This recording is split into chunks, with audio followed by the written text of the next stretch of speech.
গাজা ধ্বংসের পর এখন শহরটি পুরোপুরি দখলে নিতে সেনা অভিযান শুরু করেছে ইসরায়েল। অন্যদিকে নতুন করে একটি পরিকল্পনা অনুমোদন দিয়েছে দখলদাররা। এর মাধ্যমে ফিলিস্তিন যাতে কোনোভাবেই স্বাধীন রাষ্ট্র হতে না পারে সেই পথেই এগোচ্ছে জায়নবাদী নেতানিয়াহু প্রশাসন।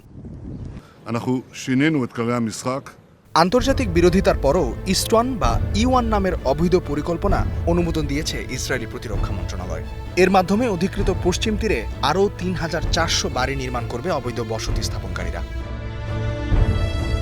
এটি বাস্তবায়ন হলে পশ্চিম তীরের উত্তর অংশকে দক্ষিণ থেকে বিচ্ছিন্ন করে দেবে। শুধু তাই নয়, রামাল্লাহ, পূর্ব জেরুজালেম এবং বেথলেহেমকে যুক্ত করে একটি ফিলিস্তিনি শহরের কেন্দ্র হিসেবে গড়ে তোলার পরিকল্পনাও ভেঙে পড়বে।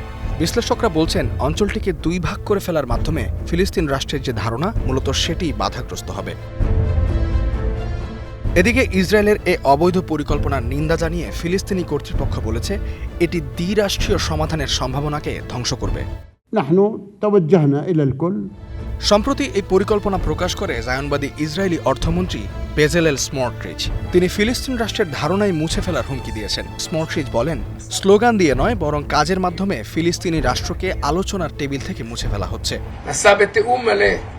অবৈধ এই নতুন পরিকল্পনায় পূর্ব জেরুজালেম ও মালে আদুমিম বসতির মধ্যবর্তী প্রায় ১২ কিলোমিটার এলাকা জুড়ে এসব বসতি স্থাপনে সহায়তা করবে দখলদার ইসরায়েল।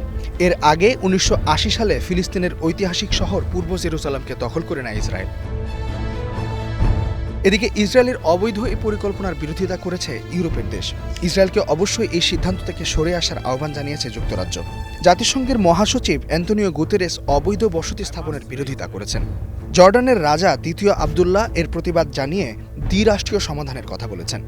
জার্মানি এটিকে উল্লেখ করেছে আন্তর্জাতিক আইনের লঙ্ঘন হিসেবে।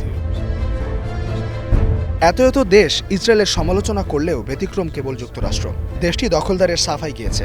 গত সোমবার ইসরায়েলের আর্মি রেডিওতে দেওয়া সাক্ষাৎকারে মার্কিন রাষ্ট্রদূত মাইক হাকাবি বলেন, এটি ইসরায়েল সরকারের নিজস্ব বিষয়, তাই এটি ভালো বা খারাপ তা বলবে না যুক্তরাষ্ট্র।